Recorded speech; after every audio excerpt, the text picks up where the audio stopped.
Queremos darle la bienvenida a nuestra querida Laura Antillano. Vamos a darle un aplauso a Laura porque Laura, que es un ser que lo quiere este país, lo quieren los lectores y la gente que va a comenzar a leer seguro también la va a querer.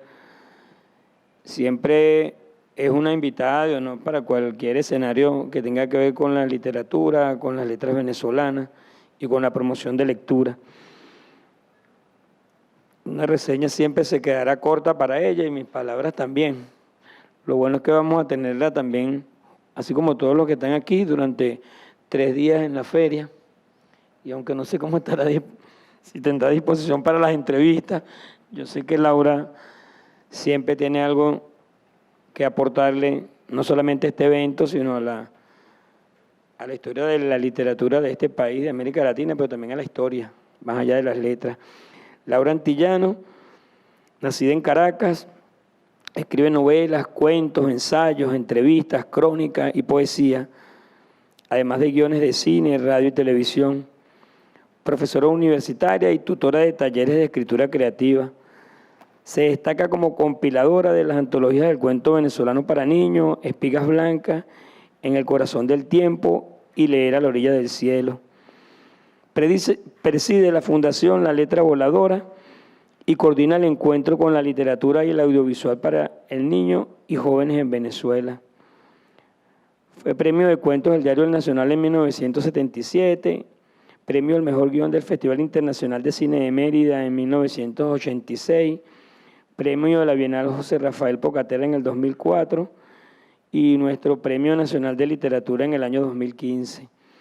Tiene publicaciones en diversos géneros, entre los que se encuentran los siguientes libros: Perfume de Gardenia, 1982, Solitaria Solidaria, Diana en la Tierra Guayú, Las aguas tenían reflejos de plata, Emilio en busca del enmascarado de plata, Narciso ha desaparecido, Ciudad abandonada, un cuento que no está en esta reseña, pero escenan Los tigres la noche de Navidad. Y uno que el que no lo conozca tiene que buscarlo y leerlo, uno de mis preferidos, La luna no es pan de horno, que el que no lo haya leído, en verdad, lo invito a que lo lea y que lo busque. Bienvenida Laura, bienvenida a esta feria que es un espacio siempre tuyo. Realmente para mí es un regalo estar aquí, en esta posibilidad de conocer escritores de otras latitudes y conversar con los amigos, reencontrarnos en medio de esta época terrible que hemos estado viviendo con la pandemia, con el aislamiento absoluto.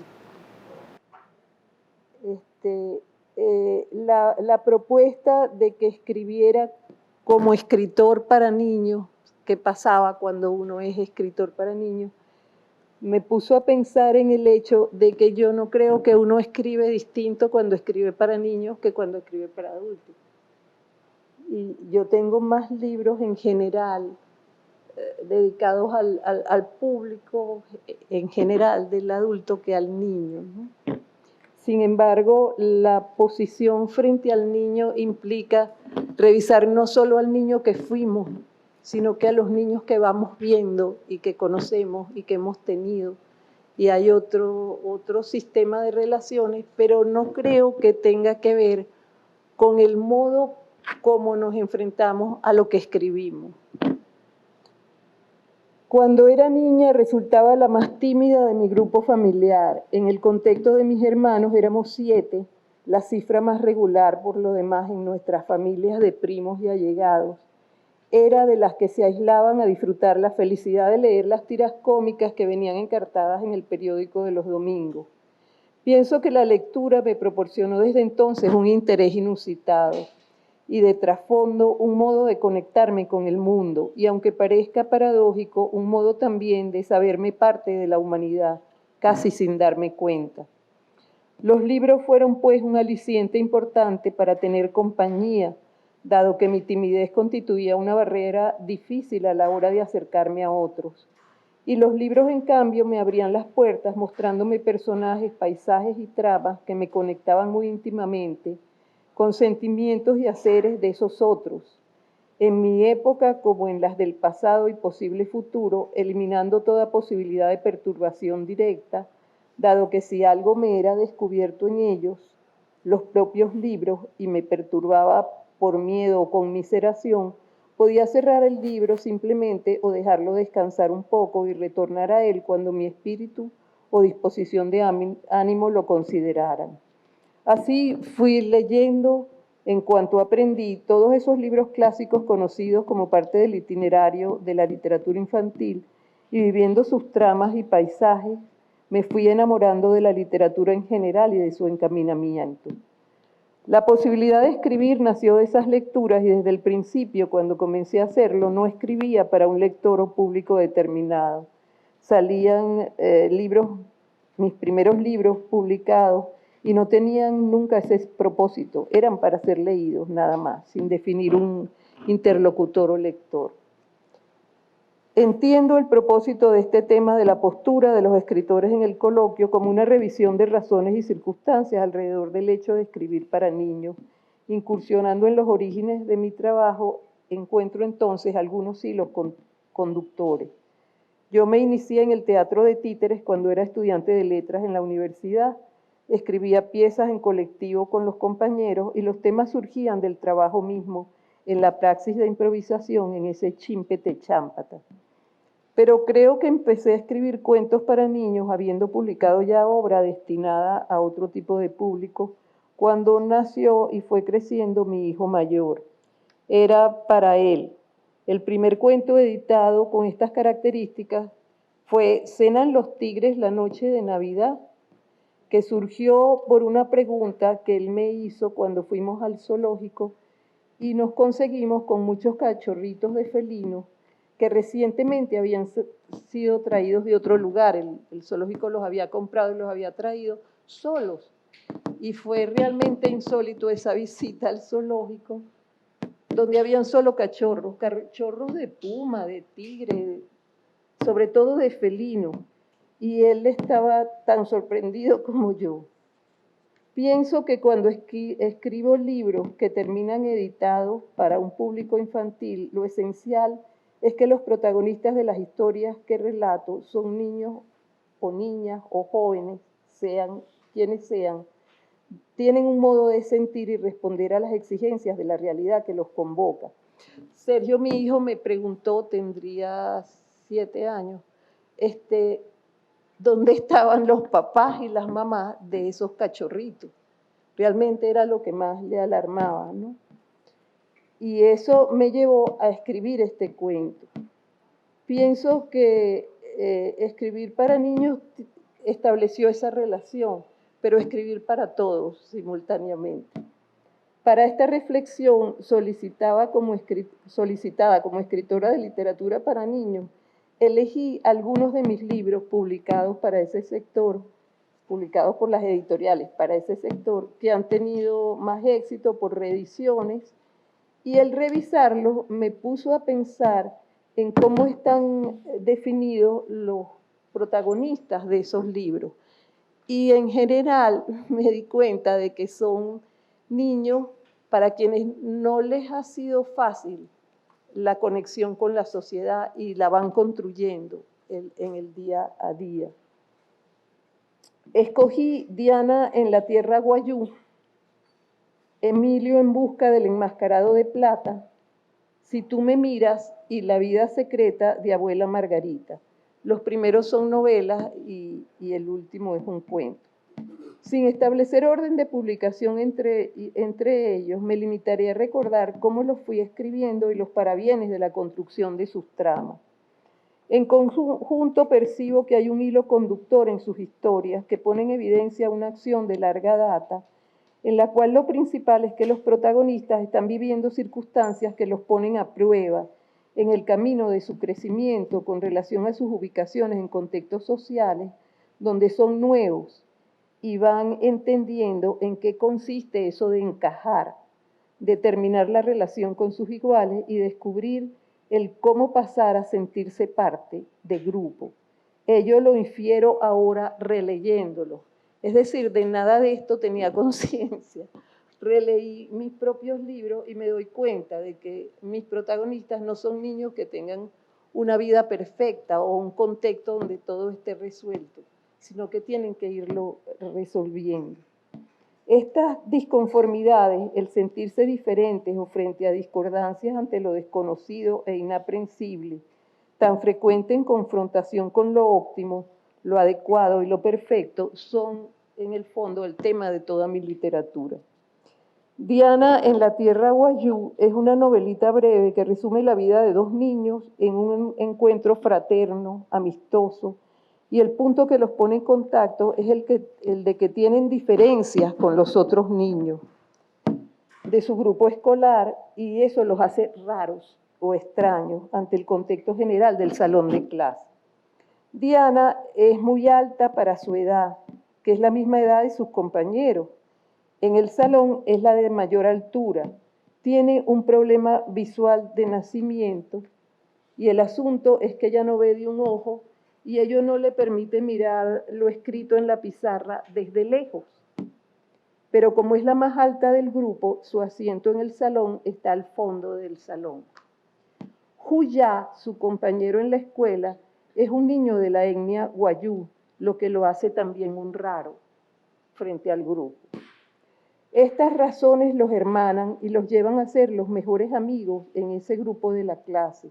Será un pretexto para su unión y una razón para la convivencia amistosa y el reconocimiento de sus contextos cotidianos a modo de intercambio. La casa de Diana es muy parecida a aquella en la cual yo viví cuando tenía 11 años hasta mi edad adulta y quedaba muy cerca de la orilla del lago de Maracaibo, de manera que desde el balcón teníamos un panorama realmente como de sueño y muchos de los cuentos que el abuelo inventa dentro de la novela tienen que ver con eso, acerca de ¿por qué? Por las historias de piratas y filibusteros que las descubrí leyéndolas en ese balcón y son reales, forman parte de la historia del país y son tan reales en ese vínculo con los piratas, el del lago de Maracaibo y el de la historia de Venezuela en general. Mientras construía los detalles que van cocinando, entretejiendo esa amistad entre estos dos compañeros extraños, iba aprendiendo las posibilidades de encuentro entre dos seres tratados siempre como distintos al grupo, como inferiores, que pueden definir elementos en común que los van hermanando. La aventura de Diana viajando con Juyá para conocer la Guajira venezolana la viví con frecuencia, en ese incursionar en un mundo que nos resultaba nuevo y exótico, siendo una familia de inmigrantes caraqueños que se va a vivir al estado Zulia, zona fronteriza con Colombia. Esa novela sigue siendo leída en algunas escuelas, sobre todo en la misma región del estado Zulia, para la población escolar, y disfruto aún ahora a través de encuentros con la modalidad virtual del Zoom, con niños que me formulan preguntas con relación a la construcción de la trama. Emilio en busca del enmascarado de plata es una novela que cuenta la aventura de un niño que vive en un hogar en un contexto de apremios económicos difíciles y ausencia de padre. Emilio desarrolla sus relaciones afectivas y su sueño de ser escritor, logrando progresivamente el respeto y la admiración de sus compañeros. Este protagonista vive en cambio en el occidente de Venezuela, en el estado Monagas. En el proceso de su creer en sí mismo y valorizar su entorno afectivo, que será lo que le ayudará a conseguir la aprobación de sus compañeros, hasta en el hecho de llegar a considerarse un escritor. Pero el camino a labrar es largo y Emilio lo tiene que aprender poco a poco. Esta historia, convertida en una novela breve, incluye una serie de intertextos que tienen que ver con los aprendizajes de un niño con su padre ausente, pero rodeado de gente dispuesta a ayudarlo en su camino de construcción personal, tanto como de retos que él mismo deberá resolver con invectivas de su imaginación. Si tú me miras, es una novela, es la historia de una mamá divorciada que viaja con su... quería hacer una acotación con relación al cuento de el primer cuento, el de Cenan los Tigres la noche de Navidad, porque hubo escuelas y además a nivel institucional que lo rechazaban dentro de las lecturas de la escuela porque es una mamá sola con un niño. Y a mí eso me dejó totalmente desconcertada que eso ocurriera, cuando son muchas las mamás solas en Venezuela con niños, ¿no? Pero fueron prohibidos incluso, porque no, porque lo que debía mostrar la literatura debía ser la estructura perfecta de la familia. Eso realmente lo quería acotar porque me pareció, no lo he olvidado nunca. Y bueno, ya soy abuela y todas esas cosas, pero realmente me sigue desconcertando porque eso sigue existiendo. Si tú me miras, es la historia de una mamá divorciada que viaja con sus 2 hijas a pasar vacaciones a la playa en la isla de Margarita, Estado Nueva Esparta, y se consigue con una serie de situaciones inesperadas, dado que sus hijas han escrito correspondencia a través de un correo sentimental a un señor extranjero haciéndose pasar por la madre de ellas, y han fijado una cita para este lugar en Venezuela, donde la madre las ha traído a pasar vacaciones, a la isla de Margarita. La búsqueda de pronunciamiento para la ley contra la pesca de arrastre, no, todavía existía la pesca de arrastre en Venezuela, eso fue eliminado durante el gobierno de Chávez. Las buenas relaciones de la madre con el padre de las muchachas, el noviazgo semisecreto de una de ellas, quien es visitada por su galán en la isla, y otros enredos, van armando la historia de esta novela de protagonistas adolescentes en función de las muchas situaciones que van enlazando a los personajes hasta la conciliación final. Por otra parte, intento hacerle un homenaje a la novela Cubagua de Enrique Bernardo Núñez, la cual la está leyendo en esos días una de las 2 adolescentes. Me divertí mucho escribiendo esta novela con juegos de equívocos y aprendí mucho sobre la fauna marina y otros asuntos, hasta sentimentales. Hubo incluso una propuesta de la Villa del Cine para convertirla en una película. Y les cuento finalmente acerca de la vida secreta de la abuela Margarita, que es un cuento que El Perro y la Rana ha sacado ya como 4 o 5 ediciones. Y yo no pensé nunca que ese cuento fuera tan buscado por los niños. Este relato, que últimamente ha vuelto a ser reeditado por El Perro y la Rana, contamos acerca de una niña que en un pequeño accidente escolar sufre una fractura de una pierna, lo que la obliga a permanecer en casa sin escuela por una larga temporada. El cuento revisa los estados de ánimo de esta pequeña que solo anhela estar en su escuela con los amiguitos y su entorno normal, rechazando el espacio de la casa que se le antoja insulso y aburrido. Pero esta circunstancia le va a enseñar cómo en su casa ocurren muchas cosas interesantes de las cuales ella no tenía la menor idea, y vale la pena estar allí y descubrirlas al lado de su abuela Margarita. Desde las ventanas de un edificio ella empieza a descubrir asuntos que ignoraba y con ello tiene nuevas rutinas con una fantástica guía que le abre nuevas realidades del entorno, que es la abuela. Entonces la pequeña va transformando su visión del día a día en casa al lado de esta abuela y comprende las emociones que detalles desde la sencillez misma de su sustancia cotidiana ella ignoraba con indiferencia. Ahora la curiosidad se le va a volver el resorte que para investigar y celebrar un método de incursión en la vida la ayudará.